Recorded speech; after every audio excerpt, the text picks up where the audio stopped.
प्रधानमंत्री नरेंद्र मोदी के स्वच्छ भारत अभियान को सफल बनाने के लिए साइकिल पर सवार होकर प्रतापगढ़ उत्तर प्रदेश के युवक सुंदरम ने बीड़ा उठाया है और पूरे देश का भ्रमण करने के लिए निकले युवक सुंदरम जगह जगह पर रुककर स्वच्छता का संदेश दे रहे हैं। तो स्कूलों में जाकर बच्चों को पर्यावरण और स्वच्छता के प्रति जागरूक भी कर रहे हैं। वहीं सुंदरम को राज्यों के भ्रमण के दौरान सरकारों के द्वारा प्रशस्ति पत्र देकर भी सम्मानित कर प्रोत्साहित किया जा रहा है।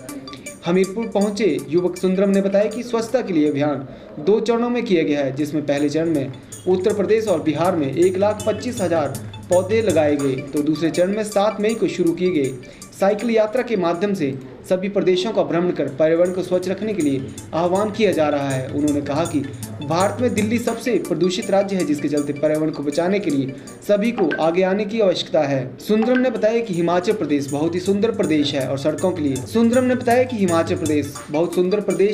पेड़ों के काटे जाने की समस्या है, तो खनन की वजह से भी पर्यावरण को खतरा बना हुआ है, जिसके लिए सरकार को चाहिए इस तरह के काम में जुटे हुए लोगों पर नकेल कसी जाए। सुंदरम ने देश के युवाओं को संदेश देते हुए कहा कि आने वाली पीढ़ी को स्वच्छ परिवेश दिया जाए, इसके लिए सभी को प्रयास करना चाहिए ताकि स्वच्छ और सुंदर भारत का सपना साकार हो सके। हाँ, मैं जैसे आपको बताऊं कि आदरणीय प्रधानमंत्री श्री नरेंद्र मोदी जी के कार्यशैली और उनकी विचारधारा से प्रभावित होकर मैं निकला हूं कि ज़्यादा लोगों को उनका है स्वच्छ भारत स्वस्थ भारत।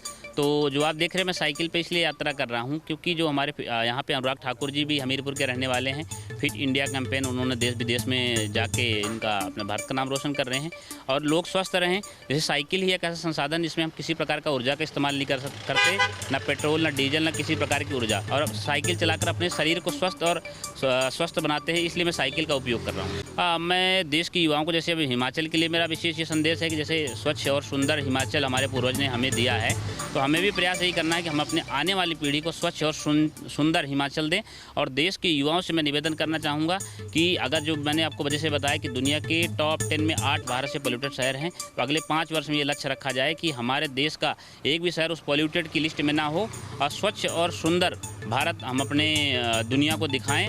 युवाओं को ये योजना के तहत एक मिशन के रूप में पर्यावरण और समाज के लिए निकलना पड़ेगा। इन्हीं विषयों को यही मैं युवाओं को संदेश देना चाहूँगा। जैसे मैं अगर बात करूँ कि और जगह तो हिमाचल काफ़ी अच्छा है, लेकिन यहाँ पे जो मेन समस्या है जो मुझे लग रही कि यहाँ पे लैंडस्लाइड, जो पत्थरों का गिरना टूटना इस तरह के, और वो कहीं ना कहीं सरकार को इस विषय में सोचना चाहिए कि जैसे माइनिंग कर रहे हैं, रोड बना रहे हैं, तो जो पेड़ काटे जाते हैं उनको पेड़ को उठाकर एक जगह लगाया जाए, ना कि उनको काटा जाए। उठा के एक जगह से दूसरे जगह शिफ्ट किया जाए।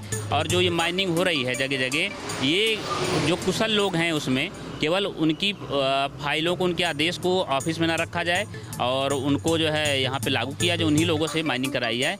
और हिमाचल तो काफ़ी स्वच्छ है, लेकिन हिमाचल वासियों को और सोचना है कि और स्वच्छ और सुंदर हिमाचल इसको बनाना है। ये मैंने 2 चरणों में किया। पहले चरण में मैंने उत्तर प्रदेश, बिहार और नेपाल में लगभग 1,25,000 पेड़ लगाए, और उसके बाद अब दूसरा चरण मैंने 7 तारीख लखनऊ से प्रारंभ किया, लखनऊ से होते हुए रामपुर होते हुए, और फिर मझोला से मैंने उत्तराखंड में एंट्री करी। उत्तराखंड में वहाँ के मुख्यमंत्री और वहाँ के टूरिज़्म मंत्री, और मेरा लक्ष्य है ज़्यादा से ज़्यादा विद्यालयों में जाना और बच्चों को पर्यावरण के प्रति जागरूक करना। जो हमारे देश की आप देख रहे हैं क्या स्थिति हो गई है। अभी कल समाचार पत्रों में आपने पढ़ा भी होगा कि लगभग जो दुनिया के 17 सबसे गर्म शहर हैं उसमें से 12 से भारत हैं, भारत से हैं, और उनमें से 7 राजस्थान में से हैं। अगर आप बात करते हैं दुनिया के सबसे पोल्यूटेड सिटी में, टॉप 10 में 8 भारत से हैं। दुनिया का सबसे पोल्यूटेड शहर दिल्ली जो है भारत में है। तो हमारे लिए कहीं ना कहीं शर्म और सोचने का विषय है कि जिस देश में हम पीपल, बरगद, पाखड़, त्रिवेणी के रूप में, ब्रह्मा विष्णु महेश के रूप में जिस देश में पूजा करते हैं, वो देश में आज पर्यावरण और वायु की क्या स्थिति हो गई है। इन्हीं विषयों को लेकर मेरी यात्रा चल रही है। जैसा कि अभी तक मैं आपको बताऊं कि साइकिल से पहाड़ी क्षेत्रों में तो काफ़ी समस्या है, चढ़ाव उतराव के लेकर, तो कुछ दूर पैदल चलना पड़ता है, लेकिन समाज का अच्छा सहयोग मिल रहा है कि रुकने और भोजन की व्यवस्था समाज के ही माध्यम से हो रही है।